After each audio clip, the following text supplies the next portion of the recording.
Watch. How can a seismic signal come from a station dismantled 6 years ago? How does a geologist's item appear in a truck belonging to a man who vanished 10 years earlier in the same sector? And why does another geologist, someone who seemed to know all of this, still go there alone? His truck is found with the engine running. Inside, the radio hisses on a silent frequency. At a place he couldn't physically reach yet, his personal survey marker lies, placed an hour ahead of him.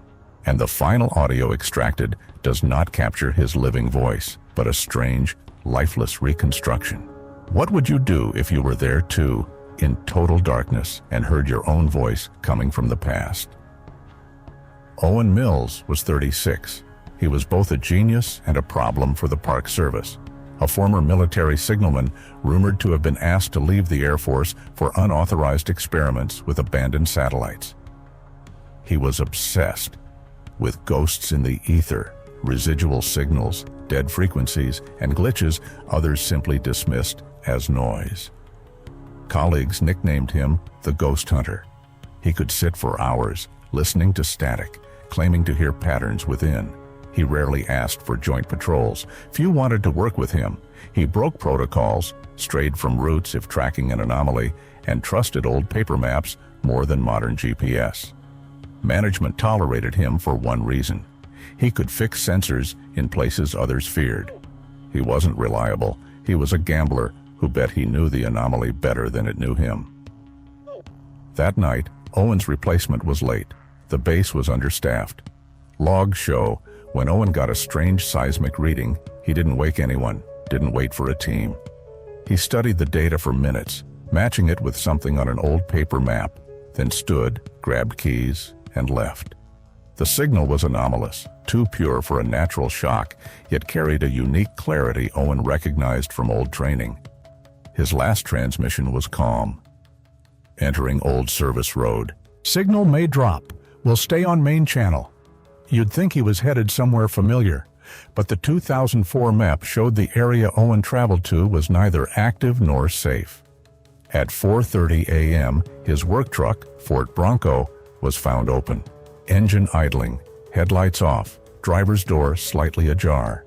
Inside, radio played static on dead shortwave frequency. A thermos of warm coffee sat on the front seat. The radio was unmounted but intact. A technician said later, "It looks like he stepped out for minutes, didn't even turn off transmissions."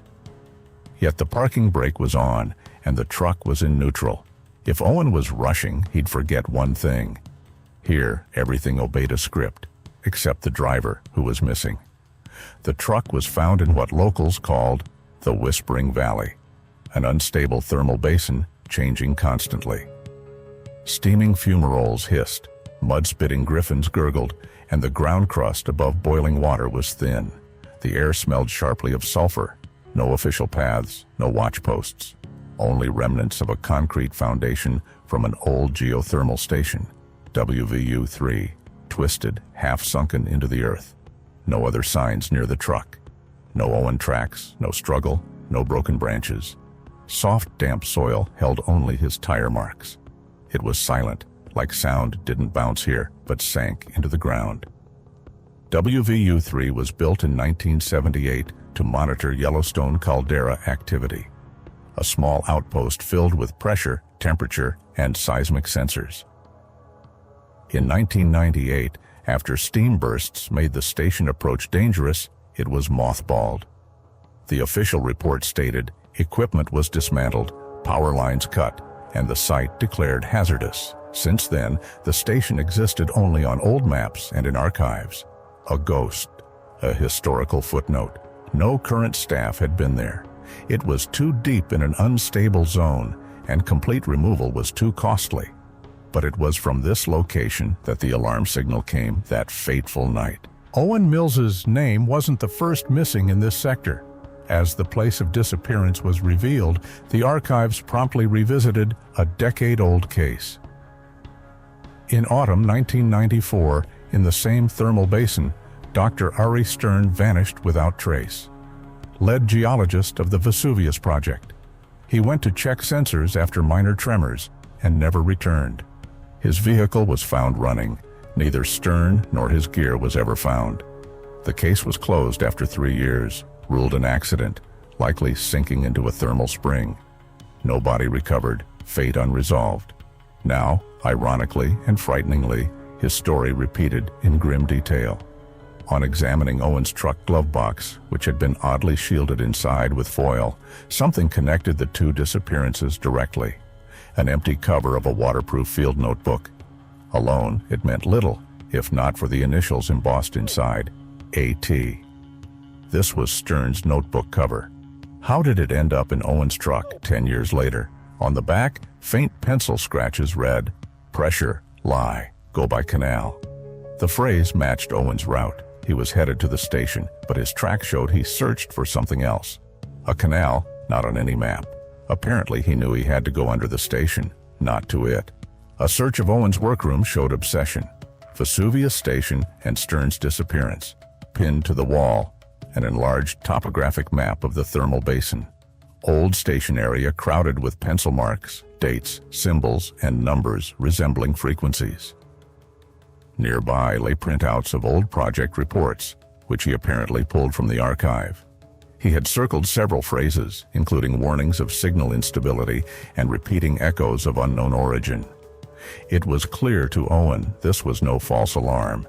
He had studied the anomaly for a long time and took the signal as proof of his theories. He didn't just answer a call, he went to meet it. Mapping Owen's route by minute using GPS logs reveals a strange pattern. From base departure to stopping point, just over an hour. But one section sticks out. Instead of driving straight on the old service road, Owen looped several times, circling around something invisible. GPS showed deviation from the route by nearly 400 meters, then back again, then off once more. Logs recorded an 11-minute stop. Engine on, no movement. Microphone in the cab caught him muttering to himself. Experts think he repeated the same set of coordinates 3 times, each time with slight error, as if memorizing or calculating. It wasn't panic. It looked like deliberate adjustments based on incoming data. The greatest paradox emerged in drone data analysis. By strange coincidence, one drone equipped with a thermal imager had flown over the Vesuvius Basin a day before Owen's disappearance, monitoring geyser activity. Using these archives for the investigation, experts found the inexplicable.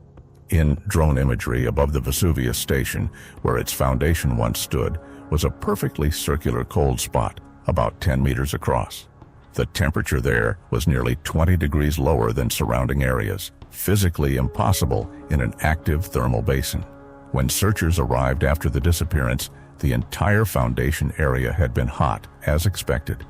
The anomaly recorded a day earlier vanished without a trace. Though Owen kept no paper diary, a folder of audio files was found on his base computer. Unsent field logs, presumably recorded on his voice recorder, but never entered into official databases, surfaced. Short entries made days before disappearance. Again, that rhythm.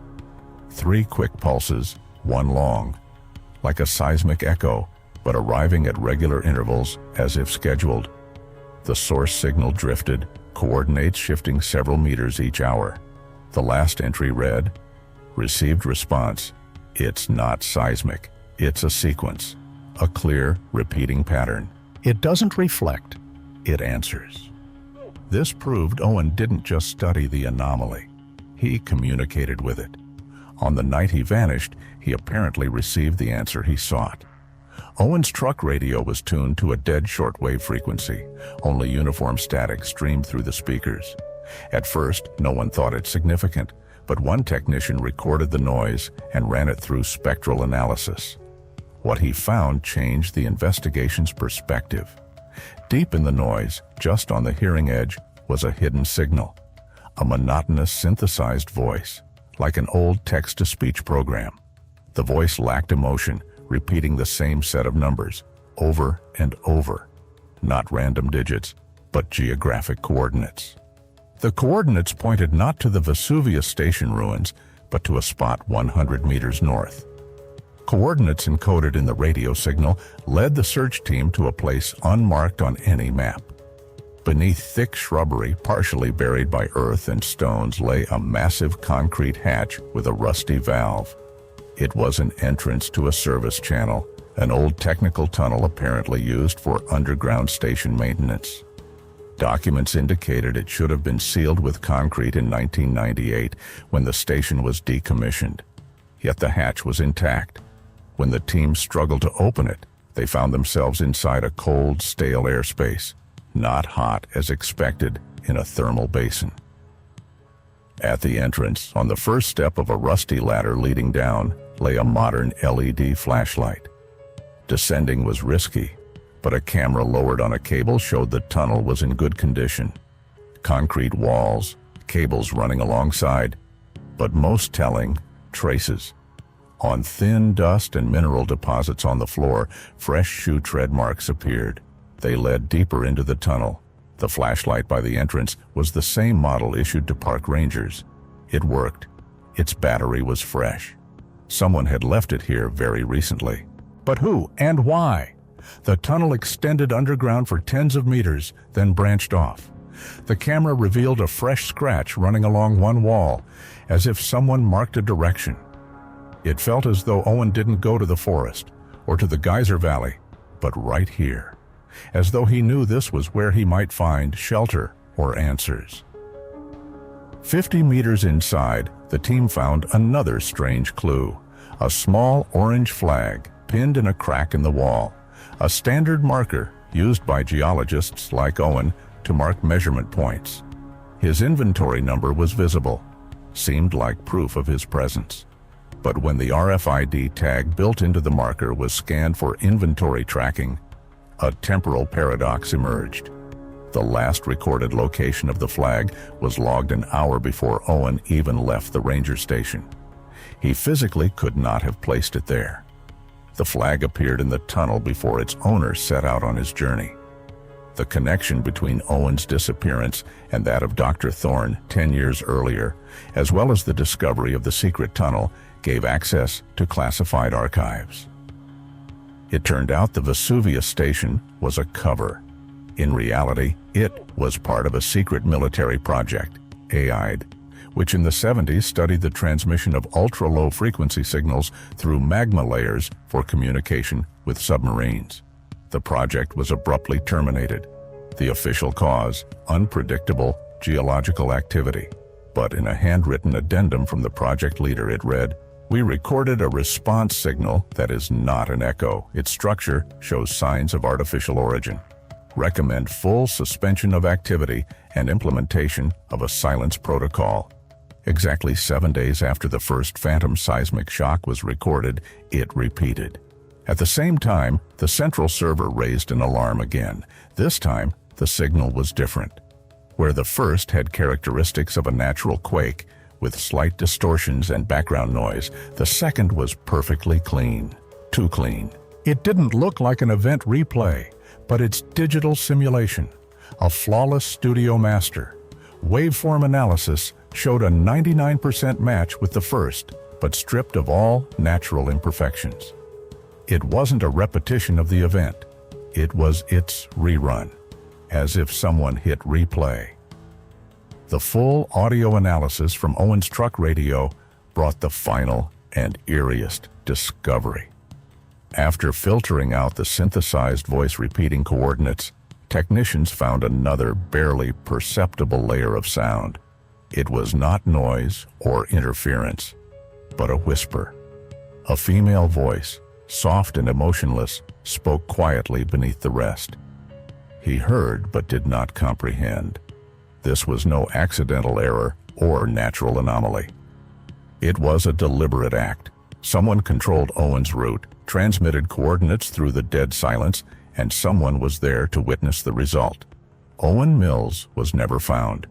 The tunnel entrance was sealed, and the investigation was officially suspended, classified as missing in the line of duty.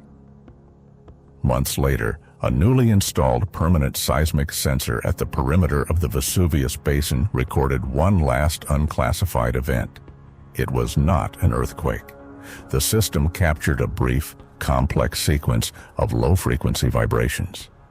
When one of Owen's former colleagues saw the pattern on screen, he was chilled. The rhythmic vibration exactly mirrored the waveform of a human voice speaking Owen's last unsubmitted audio log phrase. It was not seismic activity. It was a sequence, as if the Earth itself was repeating his words. Thank you for watching. Remember, some echoes from the past are far more than just sound. Stay curious, stay vigilant, and never ignore the whispers beneath your feet.